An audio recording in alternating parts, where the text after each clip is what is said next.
From the Missouri School of Journalism, welcome to Global Journalist. I'm Jim Flink. Late last year, Uganda's parliament passed a bill that imposes harsh punishments for homosexual acts in the country. The bill makes it a crime to promote same-sex relationships and allows some acts to be punishable by life in prison.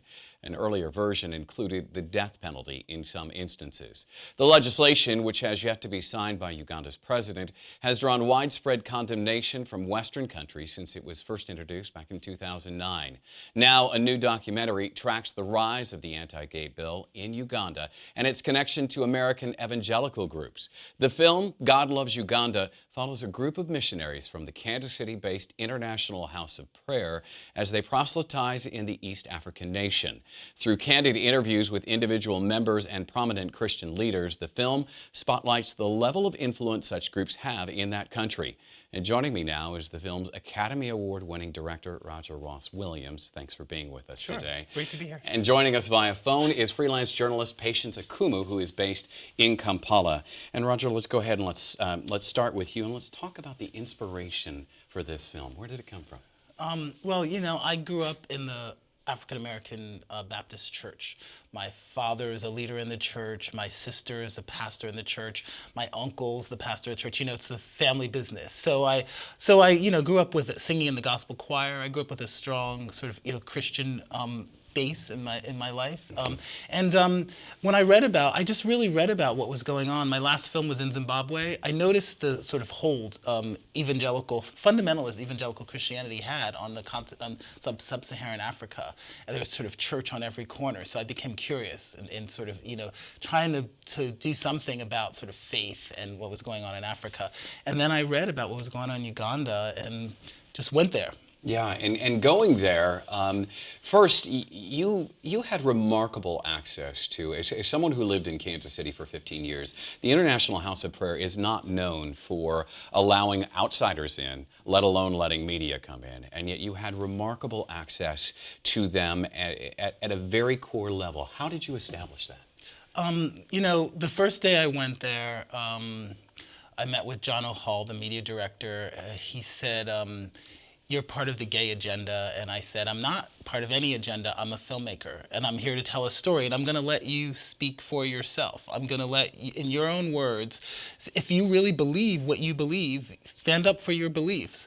And I was even surprised that I sort of got in, and you develop a relationship. When you make a film, it takes years. I spent 3 years making this film, and that relationship was developed and cultivated over many years. So it wasn't just overnight. I didn't just go. It's a lot of when you're in a news organization, you'll just go and you knock on the door and they say no, and then you go away and move on to the next story. I could cultivate that relationship. Okay, so let's talk about the themes of this film, because it's very powerful. Obviously, it has resonated throughout the world with an Academy Award, and with you've been at Sundance and any major film festival. Let's talk about the themes and what were you hoping to achieve, and what do you think you achieved here? Yeah. Well, what I wanted to achieve is I wanted to start a dialogue, really, between the two sides, between the fundamentalist American evangelicals and also the fundamentalist evangelicals in Uganda and the gay community, to develop a dialogue, because the two sides weren't talking, and also what I wanted to do was actually to expose this story to people of faith around the country. We've been screening in hundreds of churches across America. I've been speaking at seminary schools, because people of faith don't know that money they're putting in the collection plate is actually going to fund hatred and intolerance. So I want people to be aware of that. And we should clarify that the Academy Award was for another film. Nonetheless, this has gained such notoriety. The situation in Uganda, the government has taken a very harsh stance, as we said off the top. Explain a little bit more for people who might not be so well informed. What's going on there? Yeah, I think it was December 20th, the bill was passed by the Parliament. The anti-homosexuality bill, as it's called, was passed by the Parliament, and that went to Museveni, who the president. Museveni is the president of Uganda, waiting for him to sign it. He has not signed the bill. He said that he wants to commission a study of doctors to study if homosexuality is if you're born gay or if it's learned behavior, and once he gets that study, he will make a decision whether he's going to sign the bill or not. And if he doesn't, I guess it goes back to Parliament, and they can vote 2/3 on it, and it will become law. We should note that in the country, in Uganda, this bill has the support of something like, I think by your numbers, 90% of the populace. Yeah, it's a huge percentage of the population support the bill, and a lot of parliamentarians support the bill. I recently met with one of the members of parliament, Gilbert Bukenya, who was the former vice president of Uganda, who used to support the bill and has changed his position and no longer supports the bill, and actually is in support of decriminalization of homosexuality in Uganda, one of the few politicians to do that. And he wants to sort of begin a dialogue and do that through the film. So that's the power of documentary film. And a little bit of historical perspective. So Uganda is 88% Christian and something like 12% Muslim. Take us back to Idi Amin, his departure, and sort of the door that was open to evangelical Christians at that time. Yeah, well, Idi Amin was a Muslim, as she said, and he certain sort of charismatic Christianity was really like outlawed and was sort of an underground movement. The American evangelicals have been focusing on Uganda. This is something that's been planned over the last 30 years. And Mike Bickle, the founder of IHOP in Kansas City, he was there. I interviewed him in the film. I didn't use it in the film, but I interviewed him. He was there on the ground the day Idi Amin fell, as he said, with a group of American Christian leaders there to take that country as a Christian nation, as he said, bullets flying over his head. So this was something that has been planned. And what Americans did was they sort of moved into this vacuum, and they built a lot of Christian schools and hospitals and done a lot of great work. And so they've Uganda's the youngest population on the planet, so and a lot of these kids have gone to Christian schools, so they've sort of raised up a nation, and now we're seeing the fruits of the labor. And we should clarify that IHOP in this case is International House of Prayer, not the Pancake House. Not the Pancake House. As many Americans might think of it. You mentioned the youthful age, the median age 15 in Uganda. So the evangelicals that are going there, it is their mission particularly to reach a younger populace and to imbue sort of those American evangelical values in the country. Absolutely. That's why there are Christian leadership academies and schools, and there's the Family, the organization in Washington that does the prayer breakfast every year, that every sitting president goes to. They have a leadership academy in Uganda. They've been very documented in Jeff Charlotte's book about it called The Family, and specifically about Uganda. They focus on Uganda because there's sort of biblical significance to Uganda because it's the headwaters of the Nile. But it also because it was that sort of perfect storm. It was that vacuum that they could move in and fill that void. And the vacuum has been filled, and in fact, churches are popping up everywhere, and you feature a couple of the sort of mega churches that have emerged in Uganda. And when you see the missionaries that go as a middle American sort of Anglo-Saxon sort of guy, you see folks that would remind you of your neighbors, your kids, that kind of thing. And so there is this affinity that you establish, and I think that's probably something you were trying to establish in the film. Yes, absolutely. I mean, these missionaries, they're well-meaning. It's not like they're going there with this, intent on, killing or harming people. They're going there with what they believe is biblical truth, but they're going into a culture that they don't understand, and they're spreading this message, and it gets interpreted very differently in Uganda. When you go in and you say, this group of people are sinners, and especially when someone like Scott Lively, who is a sort of an extremist fundamentalist guy who went to Uganda, did a 3-day seminar, addressed the parliament for 5 hours on the threat of homosexuality, saying that the goal of the homosexual was to destroy the human race. Crazy stuff like that. He wrote a book called The Pink Swastika, saying the Nazi movement was a gay movement. I mean, this is an extremist who's marginalized here in America, but he gets the attention of parliamentarians in Uganda. And so when you have people like that go and say, you have to stop this evil, people react to that. And as a result of that, whether it is an intended or unintended consequence, what is happening now is, would you equate it to, in effect, a witch hunt? Absolutely. I mean, it's not. I mean, it's a witch hunt that's happening not just in Uganda, but countries all across sub-Saharan Nigeria. Terrible things are happening in Nigeria right now. Yes, it is. It is a witch hunt, and also the LGBT community is subjected to blackmail, to all kinds of things. And if this does become law, you can. Anyone who, if you know a homosexual, you have a certain amount of time to turn them in, or you yourself could go to jail. So it becomes, you can use it as a weapon against your neighbor who you don't like. He's gay. Go arrest him. It's crazy. And I want to get to Patience Akumu about the situation in Kampala momentarily, but I also want to set the stage with David Kato, and a very prominent gay activist who was murdered brutally, it might be said, after he was one of several who were outed in a newspaper called the Rolling Stone. Yes. Yes, yeah, the Rolling Stone newspaper. Which is not related to the American Rolling Stone, by the way. No. Right. Yeah, David was on the cover with Bishop Christopher Senyanja, who's not gay, who's an Anglican bishop, who supports LGBT rights and equality. He's in my film, and they were both on the cover, and David ended up brutally murdered, and it was a big international outrage. I mean, it was crazy. His funeral, in the film, his funeral, the pastor leading his funeral started sort of yelling anti-gay remarks, and the funeral sort of broke out in chaos, and Bishop Christopher had to rise to the occasion and actually put David Kato to rest.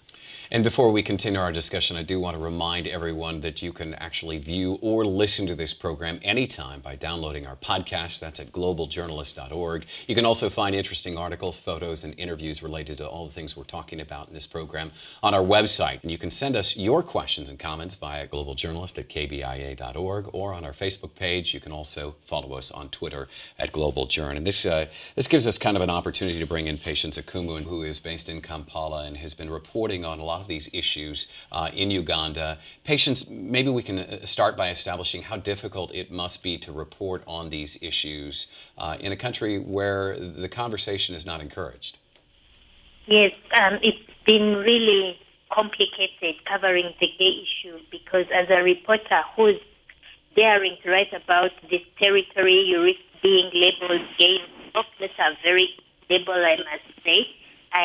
It's a lot of pity, because Uganda is a very closely knit society. So if you're writing about the gay issue, it's not just going to affect yourself, but also your parents and your children and your entire extended family.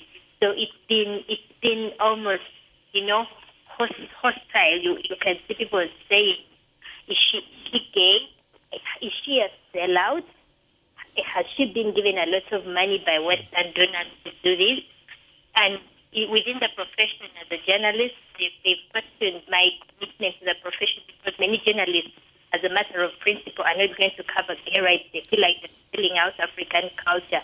So if you're not writing a gay story that is saying hang them, like the Rolling Stone did, automatically there'll be a lot of ferocious criticism against you and almost a hate.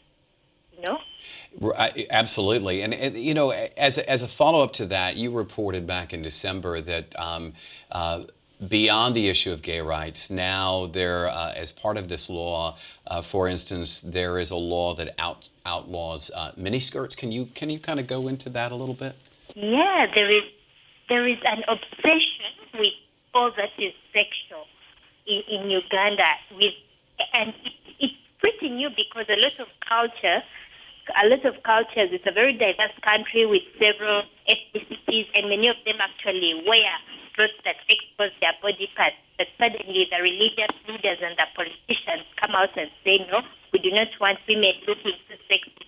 And this was all tied in with the gay issue, it was all tied in with the gay issue, because around the time the bill was also on, and the issue was sexual, and everybody turned their backs on the real economic problems, the poverty, the poor roads, the lack of employment for the youth, and they get worked up when the politicians tackle these moral issues. which they suddenly seem to see as more important. So it's not just the homosexuals, but the women, and it's a general human rights issue in Uganda. It's a general flimsy morality issue, a general Christian evangelical fanaticism that's just used to distract people. And on that issue, Roger Ross Williams, one of the things that really kind of jumps out at you in your film, you actually are invited into the home of one of the country's most prominent ministers, and to see the disparity between how the average Ugandan lives and how this minister, who is one of the 5 richest men in the country, lives. In journalism, we always talk about follow the money, and here is a man who's living like a king. Yes? Yeah, that's Robert Kayanja. And Robert Kayanja is really interesting because Robert Kayanja is funded and trained in America. Robert Kayanja, at age 17, was plucked from a reed church in Uganda by T.L. Osborne, the sort of father of the prosperity gospel, brought to Oklahoma, trained, and they said, you're going to become the most powerful pastor in Uganda. And T.L. Osborne and the Olsteins, Joel Osteen's parents, mentored him, built his ministry up, and now he is the most powerful pastor in Uganda, with 300 satellite churches, a mega church, the largest church in Kampala of 10,000 people. He jets around in his private jet all over the continent. He's really now, and he's also on TBN. He's very good friends with the owners of TBN. So seeing his wealth is crazy. He's guarded by the military. He's guarded by the Uganda military. Well, and what's interesting about that is, at one point, another minister talks about the fact that he is in partnership with one of the prominent parliamentarians who is leading this charge, and that they are, in fact, very openly a team. Yes? Yes. That's Martin Sempa, the most infamous he calls himself an anti-gay activist. Pastors in Uganda. He has a huge youth church in Makerere University, and he's the guy who is showing porn in church, he's been known to do condom burnings on campus, because his abstinence only policy. He's received money from the Bush administration for his abstinence policy. This is a guy who's receiving U.S. government money, and he says that, if you go against him, if you support LGBT equality, it's political suicide.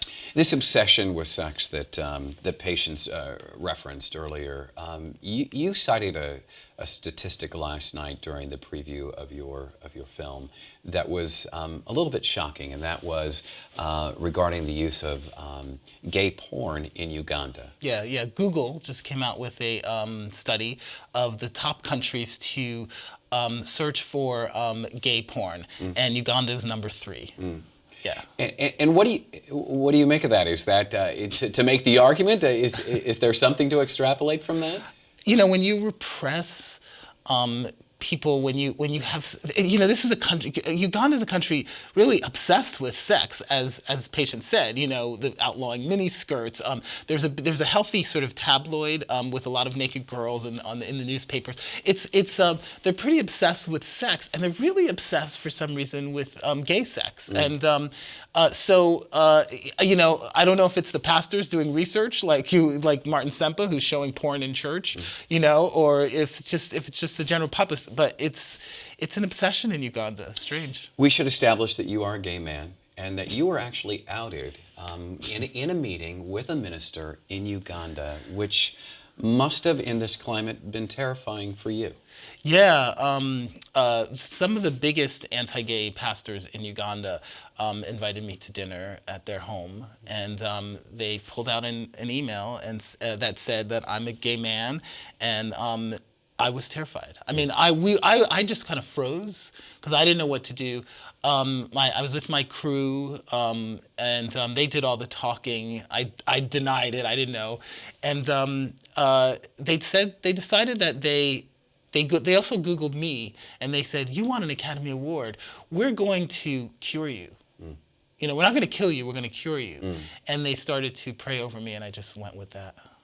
There is a lot of symbolism in this film, and the United States obviously has a very strong Christian history, and we had folks that were in the room that were evangelical Christians last night. One of whom was a pastor of a prominent local church, and he said that he was shocked by what he saw, the disconnect between what the goals might be of his mission and what the outcomes might be. Is that a hope for you?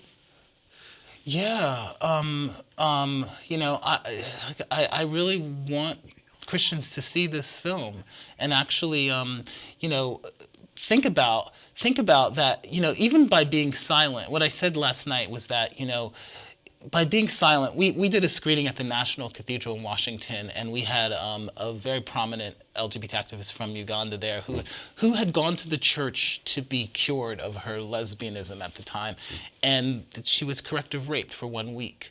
And she told that story, and it was so emotional. And she said, as Christians, you can't be silent and let this happen to people in the name of religion, and that's you can't get more powerful than that. No, I don't think there's any question. The reception you have received around the world, you've talked to a number of church groups. You've talked to probably about every audience that you could, and we talked a little bit. I mean, you've been traveling for a year. Yeah. What is your hope that comes out of those kinds of discussions? I hope that people start to hold their leaders in church accountable for where the money is going. There's a lot of great work that even American evangelicals have done in Africa, but a lot of that money, people don't realize, goes to fund pastors like Martin Sempa, who's supported by many mega churches in America. He was even supported by Rick Warren's church, who built his website. He was on his payroll. So it's about saying, we want to make sure this money is not going to fund. So we have a campaign, Keep Hate Off the Collection Plate. Also, U.S. government money is going to fund intolerance. It's when we give PEPFAR, our AIDS, the president's AIDS AIDS funding. That goes to faith-based organizations, and it doesn't reach the LGBT community, who needs it, most. They don't get antiretrovirals or counseling or condoms. So, it's about holding our leaders accountable. So it's about really raising awareness and bringing the film to people, to your church or your community, and raising awareness and holding them accountable. Oftentimes, in process, people look away. And then when an outcome comes out, then it draws attention to what has been going on. And that it does appear that the United States, among other governments, is now stepping forward with the passage of this legislation and saying, now hold on just a second. There's talk of withholding aid, that kind of thing. What do you think will be the outcome of this legislation now passing? I mean, I think that American pressure, Western pressure has worked. It can also backfire. I'm sure Patience can tell you that the gay community can become scapegoats even more if aid is cut off. Aid is a big part of Ugandan, the Ugandan society. So but I think that the way the State Department is working is their sort of quiet diplomacy. Talking to Museveni, I think that Museveni counts on the money from the West, and he doesn't want to lose that money. I think that I personally think that's why he has not signed the bill. But it's hugely popular, and he's a president that is up for re-election in 2016, and he would win a lot of votes and a lot of goodwill by passing the vote, and it also distracts the public from the real issues, just like Patience said, which is corruption. It's like, okay, we can create this sort of scapegoat in the LGBT community, and everyone can have something to hate. Right. And to the issue of the International House of Prayer, have you had any dialogue with them since this film came out? And what is their reaction? Do they feel that they were accurately depicted? Do they feel that it's a fair representation or no? No, I think it's really tough, being in a film for the subjects. I've had a number of, I flew John O'Hall and a leader, Stuart Greaves, to New York and showed them the film early on, and we had a 4-hour conversation afterwards, and it was a really good conversation, and Stuart actually said it made him rethink the way they spread their message. I think with the press, they've gotten a little more defensive. I've screened a number of times. We had our theatrical run in Kansas City. I screened at the Kansas International Film Festival. I've done a private screening there. I've invited members from IHOP. A bunch of them have come to the screenings. One woman stood up at a screening and said she was ashamed of her church. So I've had a lot of interaction. John O'Hall and I were on the NPR station in Kansas City a few months ago, and and I think that they're, instead of sort of looking at the way they spread their message and trying to understand what's going on in Uganda, they've sort of gotten very defensive about it, and they've said, it's not our fault. We're just preaching the gospel. We can't whatever they do, it's what they do. And that's. If you're going to go to a country and you're going to try to change someone's mind, then you have to take responsibility for what you're doing in that country. And it should be noted that the folks who lead these megachurches are quite imbued in not only Ugandan politics, but in American politics at the very highest levels. They're regarded as trusted advisors. And so those messages seem to resonate within certain sectors of the American culture that probably would see this film and not necessarily have a problem with some of the things. There would probably be a line drawn somewhere, but that are going on. Yes? Yeah. Lou Engle in the film, who founded the International House of Prayer. He's one of the leaders at the International House of Prayer. Mike Bickle founded it. Lou is very involved in American politics. Lou has an organization called The Call, and The Call are stadium prayer rallies to fight against, he focuses on three things: homosexuality, abortion, and Islam, the threat of Islam, as he calls it. So Lou, in the film, we show his rally, 33,000 people, I believe, for the fight to pass Prop 8 in California. And what Lou says to me is that they're losing the war in America as marriage equality gets passed state by state, with the Supreme Court ruling. They're losing the culture war, but they're winning it in the global South and in Africa. So they go there and they have sort of free reign. And Lou has access. When he went and did The Call, he met with all the Ugandan politicians. The president, everyone, and he gets to say, this needs to be a Christian nation. This needs to be a country where your laws reflect your Christian values first, because Lou believes that first, biblical law is above civil law. Right. We've come to the end of the program. Thank you so much for being with us. We've come to the end of this week's edition of Global Journalist, produced by the Reynolds Journalism Institute and, of course, the Missouri School of Journalism. We were joined today by documentary filmmaker Roger Ross Williams, and also on the phone by Patience Akumu, who is a freelance journalist in Kampala. Global Journalist is directed by Travis McMillan, audio by Pat Akers. Raymond Tungakar is our executive producer, and Joanne Coca was this week's lead producer. Please join us again next week for another version of Global Journalist. I'm Jim Flink.